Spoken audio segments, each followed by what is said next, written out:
Isang magandang araw po sa ating lahat at muli po ay bumabati po ako sa inyo sa Luzon, Visayas at Mindanao, sa mga kapatid at sa buong mundo na ating mga kababayan.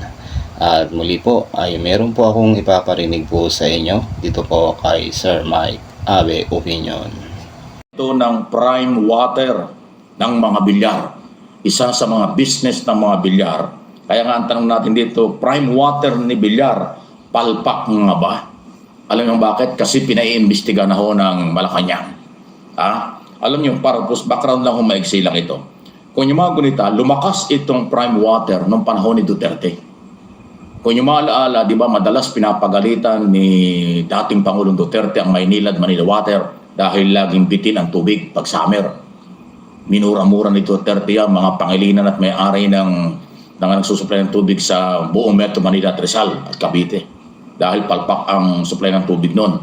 So mula noon, dahil itong mga bilyar malapit kay Duterte noon, until now Duterte mga yan kahit anong gawin. Halatang-halata mo Duterte ang mga bilyar. Isa ho sa lumaki sa kanilang negosyo itong prime water. Kasi dati wala naman ito eh. Ngayon kung saan-saan, nakarating pa nga ito ng Visayas eh. Prime water, nagsusupply ng tubig sa mga residential. Pero palpak, puro reklamo. Puro reklamo. Kaya ngayon nakarating na sa Malacanang, ang reklamong ito, kaya nga ako pinaiimbestiga na. Ito pa ngayon, baka kala nyo fake news. Ay hindi lang tayo gumagawa ng fake news kasi tayo ay traditional media. Ang gumagawa lang ho ng fake news ay yung walang alam sa traditional media. Okay? Pag nasa traditional media ka, tapos nagbablog ka, walang fake news yan kasi merong pinanghuhugutan. Ito ho yung sinabi ni Malacanang Undersecretary, Communication Undersecretary Castro doon sa kanilang pahayag tungkol nga dito sa mga report na palpak or laging walang tubig. Mas matagal pa yung oras sa maghapong walang tubig kasi may tubig ang negosyo ni Bilyar, prime water. Ito na yun, no? Unang-una po, sinabi po natin na ang kakulangan sa serbisyo ay walang puwang sa administrasyon ni Pangulong Marcos Jr. Ang pangangailangan po ng tao sa malinis na tubig, sapat na supply ng tubig, ay dapat lang po nararapat at hindi pa negosyo lamang, kundi ito ay dapat na kinakalinga ang pangangailangan ng taong bayan. Mag-uutos po ang Pangulo para mag-imbestigahan po ito. Follow up. Considering that one of the administration's bet, Representative Villar, is directly linked to Prime Water, are we still confident in the service that she could provide if she's elected as a senator? Confidence on how she will perform? Well, it depends on how she will perform. If we will have distrust on her, well, we have to give it to her. But he should prove that she could perform as a leader. With this issue regarding prime waters, if there's a need for them to resolve the issues raised by the consumers, I think we should immediately make an immediate action on that. Ayun. So, malinaw po ang sinasabi ni Communication Undersecretary Malacanang Press Officer Attorney Claire Castro. Ayan. Naku, tatagilid at magsasalubong ang kilay nito mga bilyar. Kung inyong mga gunita, pangalawang issue na ito na binabanggit ni Claire. Sinasabi ni Claire nung una ay yung tungkol dun sa rice tarification law na mga bilyar daw humaharang kaya daw mataas ang presyo ng bigas. Kasi ayaw ni Cynthia Villar, Senator Villar, na i-amend yung rice tarification law. Ayaw ng mga bilyar ng Dito makikita po natin na ito pong ating gobyerno, ay talagang kahit pa makapangyarihan itong mga bilyar, talagang makikita mo parang binabangga nila na pinapa-imbestigahan nila yung mga yung nagawa, yung mga palpak na gawa dahil nga po dito sa tubig, yun na po, napalpak. Tuloy po natin. Litang yan. Ito ang pangalawa. At ito ang matindi. Kanilang negosyo talaga yung prime water. Kaya ko ito ginawa rin topic ngayon kasi tulad na sinabi ko, ang dami pong nagre-reklamo talaga dyan. Noong nakaraang mga taon pa. Actually, nung Duterte administration pa lang, nagsimula pong lumakas ang negosyo yan Pero lumakas na rin ang reklamo. Kasi nga gusto nilang makipagsabayan sa Manila Water at Maynila, hindi naman kaya nila. Mukhang ewan ko kung anong problema, technical, mechanical issue yan. So, kayo mga bilyar, huwag kayong magalit. Ayusin yung serbisyo nyo. Hindi nga, tama yung sinabi ng Malacanang, hindi puro pera. Ayusin yung serbisyo nyo dahil ang pagsiservisyo ng gobyerno at ng pribadong sektor, kapag kaganyan, mga public utilities, ganyan ho, mga basic na mga pangailangan, dapat maayos. Kung kumikita kayo, pero kawawa naman ang customer nyo. So, prime water ni Villar, palpak nga ba? Ayan, kayo mga taga Bulacan, taga ilang parte ng Metro Manila, Bataan, Zambales, iba pang lugar, hindi ko alam kung ano pa mga probinsya, at yung Southern Tagalog. Especially po ang lugar ng Batangas at Cavite at Laguna. Yan po yung nasasakupan yan eh. Alam ko meron din sa mga Visayas region. Ano yung reklamo dyan? Ayun na po, napukaw na, tinawagan ng pansin, iimbestiga na daw po ng Malacanang ayon kay Undersecretary Castro. Okay, sunod na pag-usapan natin dito naman sa Mike Abby Opinions. Ito yun, okay, dumami na po ang kaso. Dumami na ang kaso ni Sara. Ang bago, ito na nga po, nag-imbestiga NBI, nasa prosecution, nakita ng prosecution na mayroong obligasyon na si Sara na sagutin. Kaya, pinadalhan na sila ng subpoena. At inamin na po ni Sara Duterte na siya'y nakatanggap na ng subpoena mula sa National Prosecutor's Office o Service ng Department of Justice tungkol ho dun sa kaso. Ito po yung inciting to sedition at iba pa. Kung yung mga gunita, noong November 23, hindi ko makalimutan yan kasi napanood ko yan eh. November 23 ng nakaraang taon, 2024, nag-press conference si Sara. At doon sinabi niya, hindi siya nagbibiro. Meron siyang inutusan na pag may nangyari daw sa kanya, kuhanin ang buhay ni Pangulong Marcos, First Lady Araneta Marcos at Speaker of the House. Doon po nagsimula ang malalim na investigasyon ng NBI. Ipinatawag yung mga media at social media, vlogger, na involved doon sa press conference at inamin nila na sinabi. Tapos authentic, nakita na talagang original yung picture, video na si Sara yun. Kaya ko kinasuhan ng NBI before DOJ. At ngayon, ayun na. Nagsimula na pong gumalaw ang mga prosecutors at ang una, dahil nakita nilang may basihan itong NBI sa investigation, ayun, pinasasagot na po. Sinukwena na si Sara Duterte magpaliwanag at mag-counter affidavit kung ano man ang gusto niyang gawin. Yan po sa ongoing na case build-up, ang tawag dyan, case build-up na ginagawa ng DOJ. Sabi ng DOJ, hindi sila magpapail ng kaso kung walang sapat na ebidensya, hindi sila magpapail ng kaso kung hindi matibay. So dahil dyan, binibigyan ng pagkakataon si Sarang magpaliwanag tungkol dun sa kanyang inciting to sedition case dahil may kasamang rallian at yun yung pagbabantanga at kanyang iniutos na sabi niya, no joke. Actually, kasama yan sa article of impeachment. Pero ito, papuntang korte. Ang NBI, DOJ, pagka nakita yung probable cause, diretso sa korte yan. Sa court na ho, iba yun. Magiging kaso sa korte ni Sara Duterte. Itong impeachment, administrative ito, pagtanggal sa kanya dahil betrayal of public trust, article of impeachment, next month, gagawin na po yan. Kasi May 1 na ngayon. So next month na ho ang trial niyan, ang simula. Tapos mayroon pa siyang ICC. Ayan po, nagkasunod-sunod na. Yan ang rule of law, kung naiintindihan nyo. Walang tukhang, walang human rights violation ng gobyernong ito, pinaiiral ang batas. Investigation, pag may probable cause, kasuhan. Ganoon ang ginawa kay Roque. Investigation, may probable cause, ipinailang kaso sa Regional Trial Court ng Angeles tungkol sa Pogo. Ganito na rin ang mangyayari. So, ibig sabihin, si Sara Duterte, may mga kasong haharapin, DOJ papunta ng korte. Yan po yung court trial. Kung kinakailangan, aabot yan. Magkakaroon ng hearing yan pagka naipile sa korte. Okay? Yun namang impeachment, administrative, magsisimula na rin. Yung kanyang problema na posibleng warrant of arrest, actually warrant of arrest talaga ang lalabas dyan, galing sa ICC dahil siya ay nasa listahan. Sabi niya ay nasa huli siyang listahan, sabi naman ni Amy, number 1 siya na pwedeng hulihin. Gagawin niya ng Philippine government. Kasi yan ay parte ng rule of law. Ngayon, kung kayo po, yung mga DDS, saradong isip, di nakakaintindi ng rule of law, ganito yan. Kung kayo ay mayroong mga ebidensya o reklamo laban sa gobyernong ito under President Marcos, kasuhan nyo ang kanyang mga tauhan. Si Presidente, hindi nyo pwedeng kasuhan sa korte. Bawal yun. Under 1987 Constitution. Kung kayo ay may mga sapat na ebidensya, di magpal din kayo ng impeachment before Congress. Tingnan natin kung gagalawin ng Congress. Ganun po yun. Yun ang proseso. Walang immunity ang Pangulo sa impeachment. Pero sa court case, halimbawa, sa korte kayo magpapail ng kaso, huwag niyong gagawin yun. Bababsura yan kasi merong immunity ang Pangulo. Mula Vice President pababa, pwede niyong kasuhan sa ngayon kung meron kayong ebidensya o meron kayong pagpapatunay.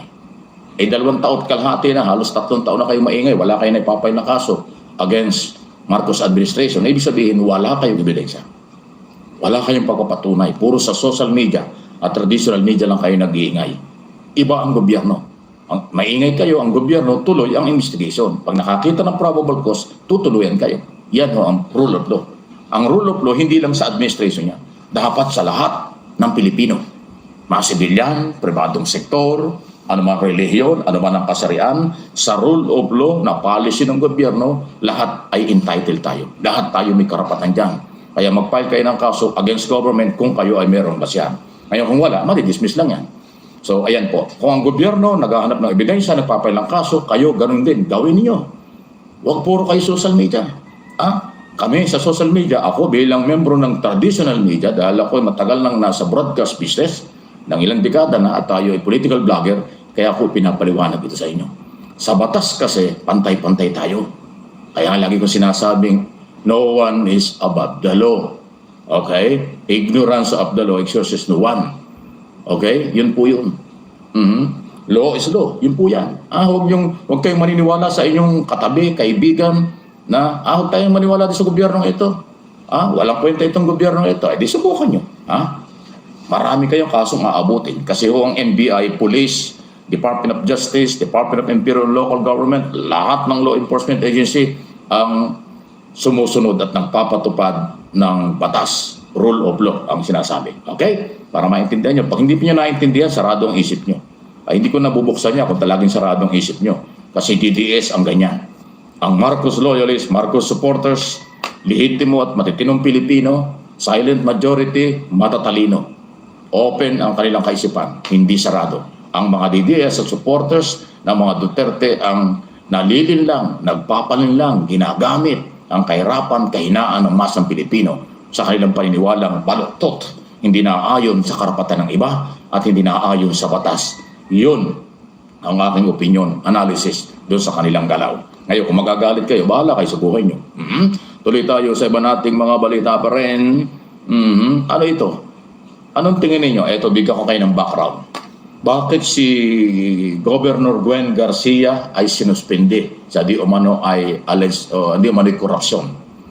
Ayan Okay? Alam nyo, ngayon lang ito minute. Kung yung mga gunita, ang unit team ay ipinanganak sa Cebu dahil kay Governor Gwen Garcia. Yung Sara Duterte at Marcos, yan ay nagsimula noong before election 2022. Doon nagsimula ang unit team. Maganda ang relasyon nila. Pero dahil nga nagkahiwalay na, nagsiniraan ng mga Duterte, ang Marcos, ang ginawa ni Gwen Garcia, nag-focus siya sa administration. Tinulungan niya si Pangulong Marcos, sinuportahan niya ang administrasyon. Tama lang yan dahil governor siya. At tama naman ang ginagawa ng Pangulo. In other words, medyo nakalimutan, napabayaan o halos himiwalay na siya sa mga Duterte. Especially kay Sara Duterte. Yan ang isip niya. Yan ang pinanggalingan na posibleng dahilan kung bakit nasuspinde. Ito ngayon, sabihin, alayo naman Mike. Alayo naman ang politika sa anti-graft. Hindi, ito yon. Si Ombudsman Mercedita, Martires. Yung ating kasalukuyang ombudsman. Actually, patapos na yun June yata or July, mag-expire na yung kanyang 6 years term. Siya po ay appointed ni Digong Duterte. Under Duterte administration, siya ay ini-appoint ni Duterte as ombudsman. Okay? At kung imagunita doon sa ilang mga nakaraang araw, marami siyang sinasabi sa mga taga-gobyerno. Kaya tuloy na aanggulohan siya na parang nagbibigay ng utang na loob sa mga Duterte, panay ang warning niya doon sa mga ibang opisyal ng gobyerno, pero yung mga Duterte na dapat kasuhan, hindi naman gumagalaw. May mga kaso ang mga tauhan ni Duterte diyan sa ombudsman, mabagal na mabagal. Katulad ng overpricing issue tungkol doon sa COVID-19, inalaw at iba pa. Ang tagal ang kaso sa Office of the Ombudsman. Ang tanong, Ombudsman, dahil ba ikaw ay appointed ni Duterte kaya mabagal ang usod ng kaso ng mga bata ni Duterte? Tapos ngayon, hindi ko sinabing ginawa mo dahil ito posible, may sapantaha ang iba. Ako, nagdududa na ako dyan. Baka si Gwen Garcia kaya mo sinuspende dahil identify kay Marcos ito at ayaw na kay Sara Duterte. Ayun na, nagtatanong lang. Ombudsman, may kaugnayan ba sa politika? Ang pagsuspindi mo ng 6 na buwan kay Governor Garcia. Ayun po yung background. Maka Duterte o appointed ni Duterte si Ombudsman Arteres. Yan po sa kasalukuyang pwesto. Pero kung di ako nakakamali, mag-i-expired na ngayon taong ito ang kanyang term. Kasi po ang Ombudsman ay impeachable official.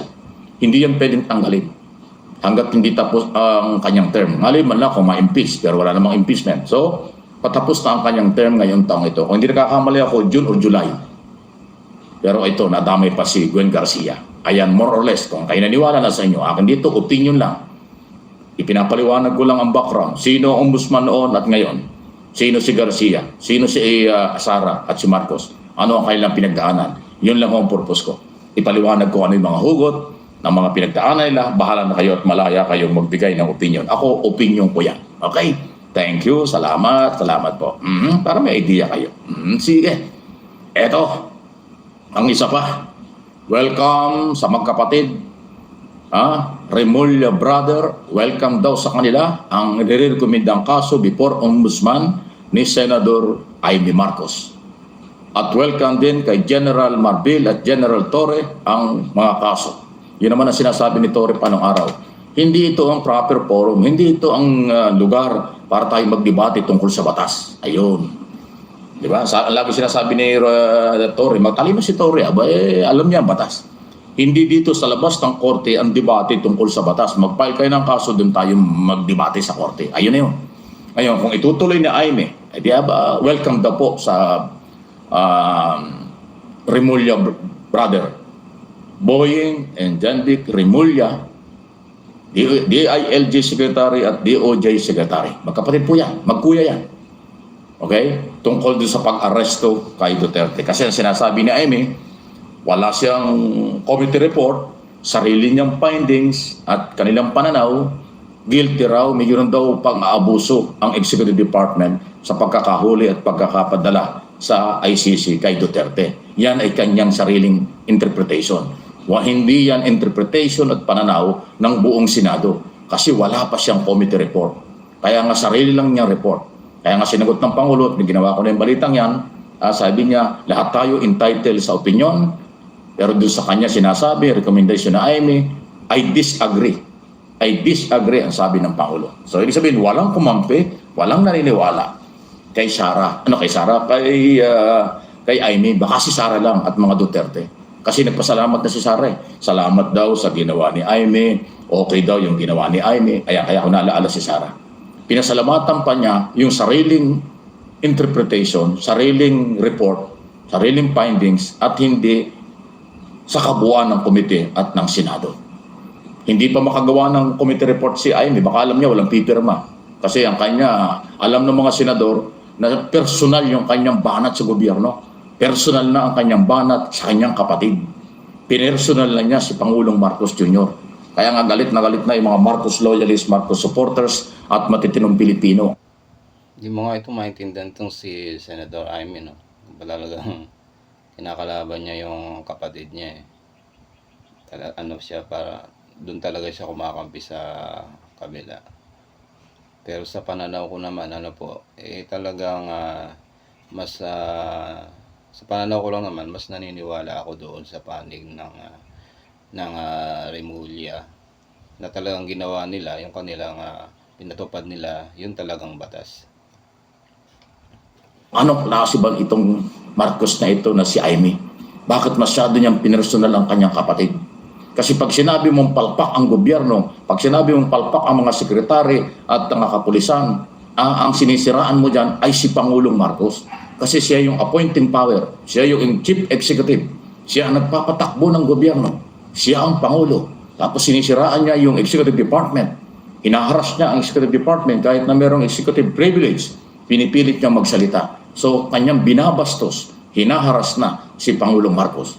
Kaya sabi ng Pangulo, I disagree sa kanyang findings. O, di away na ang magkapatid. Ayan, ha? Ano yung masasabi dyan? Malinaw pa yan sa sikat ng araw. Pag hindi nyo naintindihan yan, DDS ka lang. Pag hindi mo naintindihan yan, Duterte supporters ka. Pero kung ikaw ay matalino, independent-minded, ikaw ay Marcos loyalist, Marcos supporters, naintindihan mo ang sinasabi natin. Okay? Amy, yari ka rito, yari ka talaga dyan. Yola, Lauren, salamat po, thank you, salamat. Yan, ganyan po mga kababayan, yung akin pong naipadinig po sa inyo sa pamamagitan po ni Sir Mike. Opinion, talagang makikita mo yung iba talaga yung veterano sa media, talagang kung magpaliwanag siya, talagang malinaw po na ating maiintindihan yung kanyang pagpapaliwanag. Ayan po, ang ganyan po mga kababayan. At muli po, salamat po sa inyo pong panonood. Sana po ay hindi po kayo magsawa at sana rin po ay inyo suportahan itong aking munting channel. Mag-like po kayo at mag-subscribe. At kung pwede, ay share nyo na rin po mga kababayan. Hanggang dyan po at huwag po nating kalilimutan na tayo po ay magpasalamat sa Diyos na lumalang. Bye-bye po.